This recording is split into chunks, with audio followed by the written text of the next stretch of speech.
Baik, Assalamualaikum warahmatullahi wabarakatuh. Halo teman-teman semuanya. Hai, hai. Ya, perkenalkan saya Lukian Natailah dari kelas 11 Sains 1 dari SMA Negeri 1 Dompu. Yes, of course.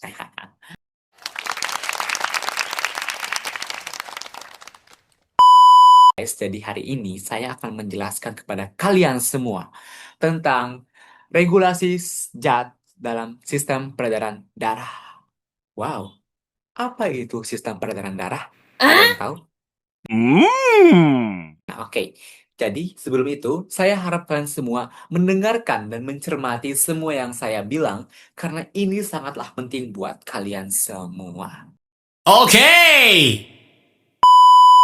Iya dong, guys, penting banget.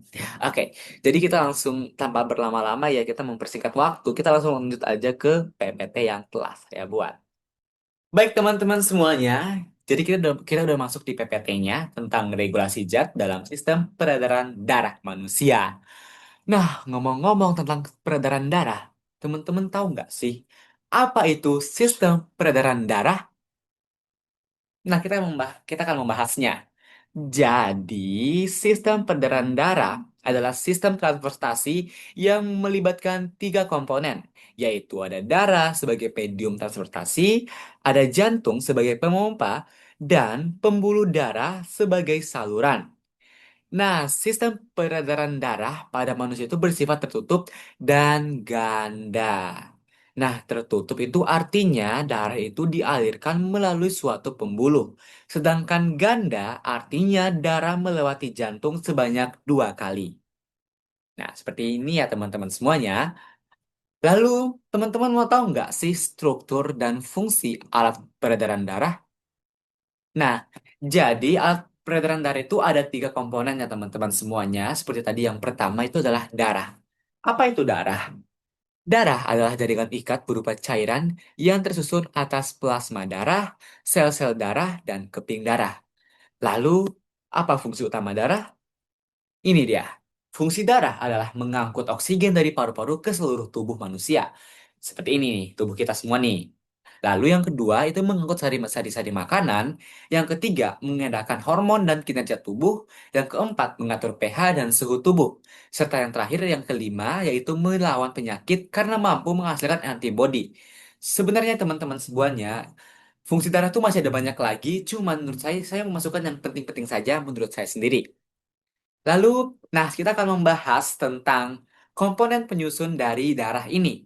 Jadi dari komponen penyusun darah itu ada plasma darah. Jadi mungkin teman-teman nih lihat darah itu berbentuk cairan, sebenarnya teman-teman itu adalah plasma. Jadi sekitar 90% plasma darah itu tersusun oleh air dan 10% sisanya tersusun oleh protein plasma. Nah, seperti albumin, ada globin, ada fibrinogen, ada antibodi, lalu ada zat-zat makanan dan mineral, dan juga ada sisa metabolisme. Nah, seperti itu teman-teman semuanya, seperti yang kalian lihat pada PPT ini. Lalu, adapun fungsi dari plasma darah ini adalah untuk mengatur tekanan osmotik, mengangkut sari-sari makanan, dan mengangkut sisa-sisa metabolisme, serta mengedarkan hormon dan mengatur fungsi tubuh. Nah, teman-teman, jadi penyusun sel plasma darah itu ada dua, yaitu ada serum. Jadi serum ini adalah plasma yang tidak mengandung fibrinogen dan ada antibodi. Jadi antibodi ini adalah sesuatu yang dihasilkan oleh globulin dan berfungsi untuk mengenali atau mengikat antigen atau benda-benda asing tertentu. Nah, kita masuk ke komponen yang kedua, yaitu ada sel darah merah. Jadi otomatis ya, karena kan darah warna merah. Jadi ini adalah komponen utamanya nih, guys. Jadi sel darah merah atau dikenal sebagai eritrosit adalah sel darah yang berwarna merah. Nah, teman-teman tahu nggak sih? Ternyata warna merah yang disebabkan oleh... Jadi warna merah itu disebabkan oleh adanya kandungan hemoglobin nih. Hemoglobin. Nah, jadi hemoglobin ini adalah senyawa yang berfungsi mengangkut oksigen dan karbon dioksida melalui pembuluh darah. Nah, jadi eritrosit ini berbentuk kepingan bikonkav dan tidak berinti dengan diameter 8 mikrometer dan ketebalan dengan 2 mikrometer. Nah, teman-teman tahu nggak, kadar eritrosit ini dalam darah manusia dipengaruhi oleh usia, jenis kelamin, dan lingkungan. Nah, proses dan proses pembentukan eritrosit ini berlangsung di dalam sumsum tulang belakang dan prosesnya dikenal dengan istilah entri bentar ya, dengan dikenal dengan enteriopoiesis. Dan sel darah merah ini memiliki masa hidup hanya cuman 120 hari saja tuh. Cuman 120 hari aja teman-teman semuanya. Nah, selanjutnya kita bakal membahas tentang sel darah putih. Leukosit yang merupakan istilah lain dari sel darah putih itu berbentuk bisa berubah-ubah dengan ukurannya 10 sampai 12 mikrometer. Nah, berbeda dengan sel darah merah nih. Jadi, sel darah putih ini atau leukosit ini memiliki inti. Jadi, inti leukosit itu dibentuk di sumsum tulang belakang juga dan jaringan limsa. Dengan masa hidup itu lebih sebentar dari sel darah merah, yaitu cuma 12 hari nih. Nah, berdasarkan tidaknya granula plasma, leukosit ini dibedakan menjadi dua, yaitu leukosit granulosit dan agranulosit. Nah, jadi leukosit granulosit itu ada leukosit yang memiliki granula di bagian plasmanya. Nah, seperti pada contohnya ini ada plasma nih. Ada, oh ya, nih ada plasma darah putih, itu ada bintik-bintik itu. Itu adalah sebagai granulanya, guys. Beda dengan leukosit agranulosit adalah leukosit yang tidak memiliki granula. Jadi mereka tidak ada bintik-bintiknya seperti itu, guys. Nih, nggak ada bintik-bintiknya. Nah, seperti ini. Lalu yang ketiga ada keping darah atau trombosit. Jadi ini adalah apa ya? Kepingan berbentuk kepingan yang tidak berinti, sama seperti sel darah merah yang tidak ada intinya, guys. Jadi trombosit ini berukuran 2 sampai 3 mikrometer dan berfungsi dalam pembekuan darah. Nah, jadi pembekuan darah berlangsung seperti diagram seperti ini, guys. Dari luka, terus trombositnya pecah dan mengeluarkan tromboplastin.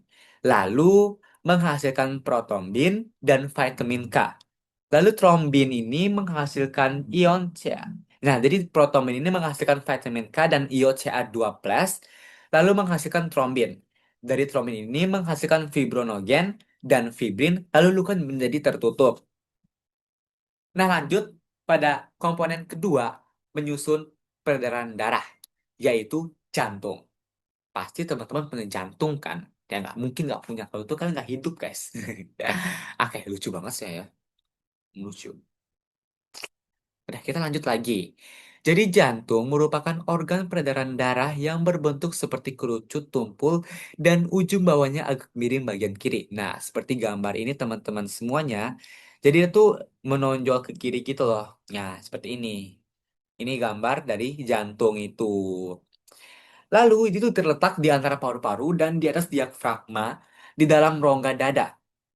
Nah, ukuran jantung hampir sama dengan kepalan tangan orang dewasa dengan berat 220 sampai 260 gram untuk orang dewasa. Nah, jadi ada fungsi jantung nih. Jadi jantung itu berfungsi untuk memompa darah ke seluruh tubuh. Serta ada strukturnya nih. Jadi bagian terluar jantung itu dibungkus oleh membran perikardium. Lalu dinding jantung terdiri dari tiga lapisan, yaitu epikardium, miokardium, dan endokardium. Lalu jantung memiliki empat ruangan nih. Ada dua serambi dan dua bilik. Dan jadi serambi itu berfungsi untuk menerima darah dari seluruh tubuh. Sedangkan fungsi bilik adalah untuk memompa darah untuk memompa darah keluar jantung. Nah, juga yang terakhir itu adalah jantung terdiri dari tiga katup dan atau valvula, yaitu valvula bicuspidales, lalu valvula tricuspidalis, dan valvula semilunaris. Seperti itu teman-teman semuanya. Jadi struktur jantung. Ngerti teman-teman semuanya? Kalau nggak ngerti, teman-teman bisa mempertanyakan kepada saya di kolom komentar saja. Oke.